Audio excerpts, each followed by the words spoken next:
샬롬, 매일 3장 성경 묵상 신약. 오늘은 히브리서 4장에서 6장까지 나누겠습니다. 오늘의 묵상 구절은 히브리서 6장 1에서 2절입니다. 그러므로 우리가 그리스도의 교리의 기초 원리들을 떠나 완전함으로 나아가서 죽은 행위들로부터의 회개와 하나님을 향한 믿음과 침례들에 관한 교리와 안수와 죽은 자들의 부활과 영원한 심판의 기초를 다시 놓지 말지니라. 오늘 본문에서 바울은 그리스도의 교리의 기초 원리들에서 그만 떠나라 라고 합니다. 바울은 본문 바로 전 5장에서 이렇게 말했습니다. 시간으로 보건대 너희가 마땅히 가르치는 자가 되었어야 할 터이나 하나님의 말씀들의 첫째 기초 원리들을 남에게 다시 가르침을 받아야 할 필요가 너희에게 있나니 너희가 단단한 음식이 아니라 젖을 필요로 하는 자가 되었도다. 젖을 사용하는 자마다 갓난아이이므로 의의 말씀에 능숙하지 못하니라. 그렇습니다. 이는 기초 원리가 반복할 필요가 없어서가 아닙니다. 기초 원리는 계속해서 우리의 믿음의 뿌리와 기본이 되어줍니다. 우리는 바로 그 기초 원리에서부터 성장하게 되고 그 기초 복음에서 힘을 얻기에 그것을 떠날 수는 없는 것이죠. 그러니 바울이 기초 원리들에서 떠나 완전함으로 나아가자라고 한 속뜻은 기초 원리에 있어서 다시 배우거나 고민하거나 반복할 필요가 없을 정도로 확실히 깨닫고 믿었으면 이제는 성화의 삶으로 나아가자라는 의미가 될 것입니다. 그렇다면 기초 원리는 무엇일까요? 바울은 이어서 첫 번째 죽은 행위들로부터의 회개, 두 번째 하나님을 향한 믿음, 세 번째 침례들에 관한 교리, 네 번째 안수, 다섯 번째 죽은 자들의 부활, 여섯 번째 영원한 심판을 말합니다. 우리가 하나님을 대적한 죄인이었음을 깨닫고 우리의 죄를 씻으신 십자가의 은혜를 믿고 침례를 통해 그리스도인으로서 다시 태어나고 교회 공동체에 각자 받은 은사를 가지고 소명을 갖고 참여하며 사람이 죽으면 끝이 아니라 죽은 뒤 심판이 있으며 주 안에서 죽은 자들은 부활의 몸을 입고 천국에 들어가 영원히 살 것이며 그 영원한 부활과 심판의 때는 주님이 이 세상에 다시 오실 때에 이루어질 것이기에 재림이 참 소망이 되는 것. 이것이 우리의 기초 원리들이라고 바울은 말합니다. 우리는 이제 이 기초에 대해 몰라서는 안 될 것입니다. 성화의 삶은 예수님처럼 살기 위해 노력하는 삶입니다. 예수님은 우리를 위해 자신의 모든 것을 내어주셨습니다. 그러니 우리도 받은 은혜 그대로 우리의 모든 것을 하나님과 이웃들을 위해 내어주는 삶을 살아가야 하겠습니다. 그것은 장성한 분량의 삶이겠죠. 장성한 뿌리 깊은 나무는 가지가 많고 열매를 많이 맺습니다.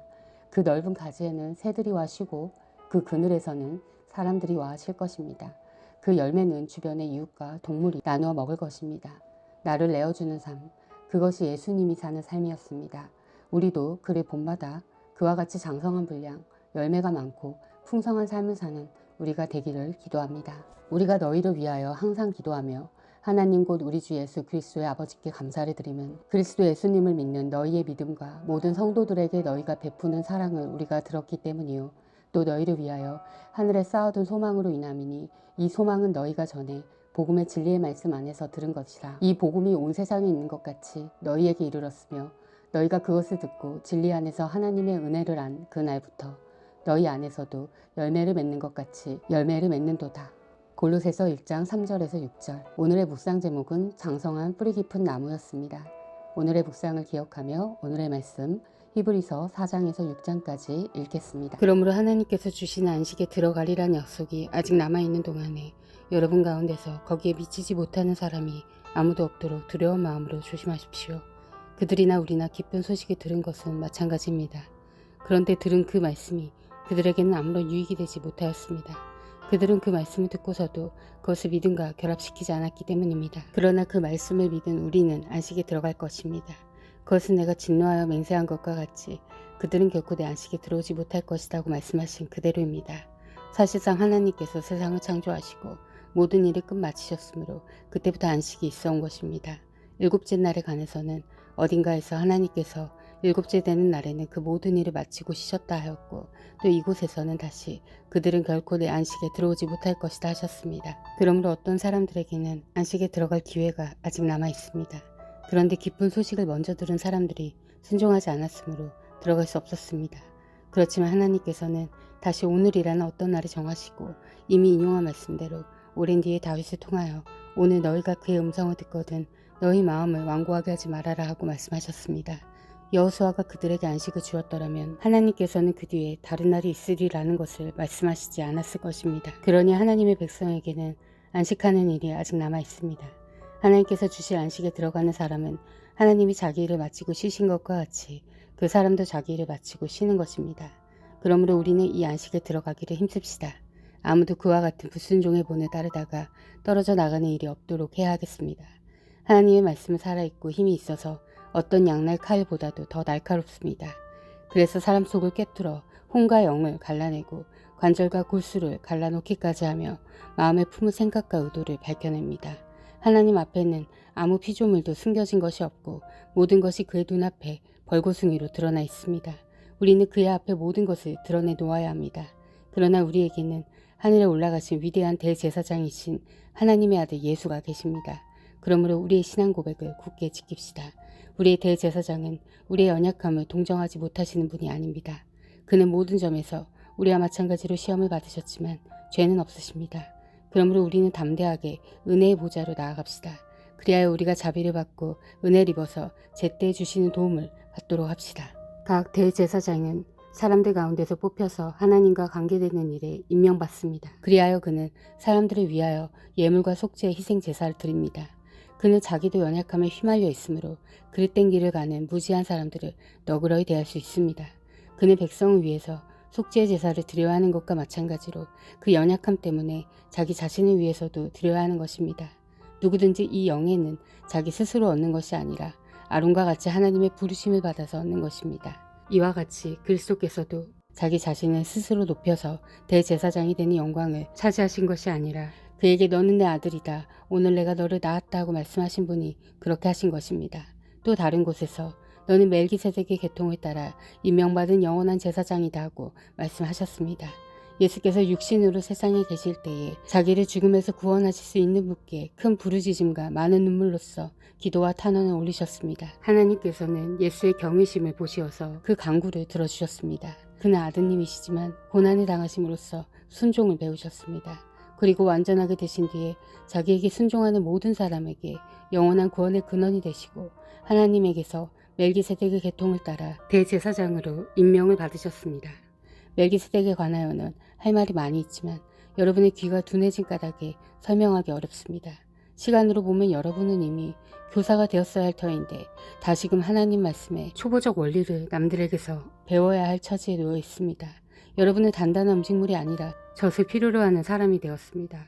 젖을 먹고서 사는 이는 아직 어린아이이므로 올바른 가르침에 익숙하지 못합니다. 그러나 단단한 음식물은 장성한 사람들 것입니다. 그들은 경험으로 선과 악을 분별하는 세련된 지각을 가지고 있는 사람들입니다. 그러므로 우리는 그리스도교의 초보적 교리를 제쳐놓고서 성숙한 경지로 나아갑시다.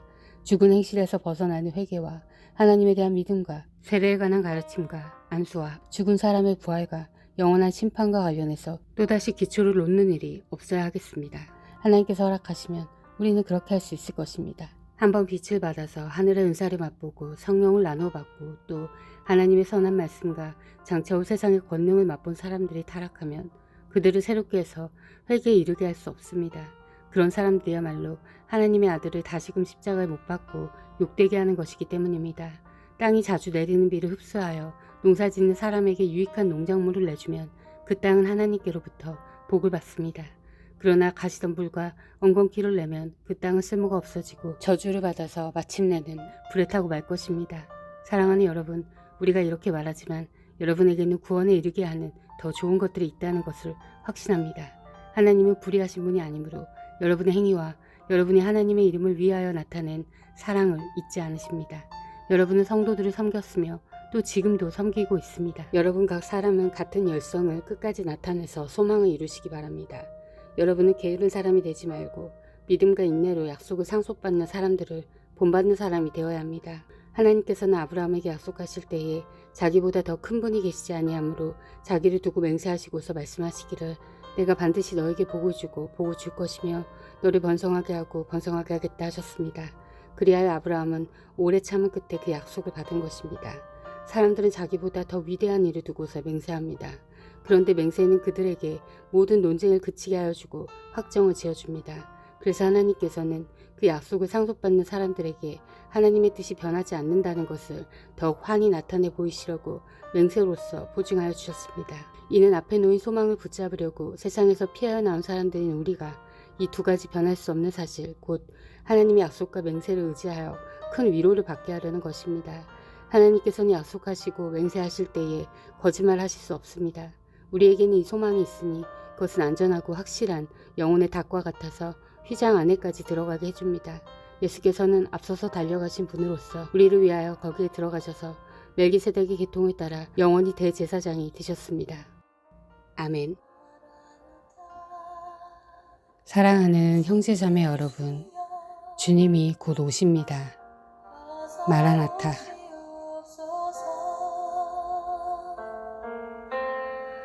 땅의 모든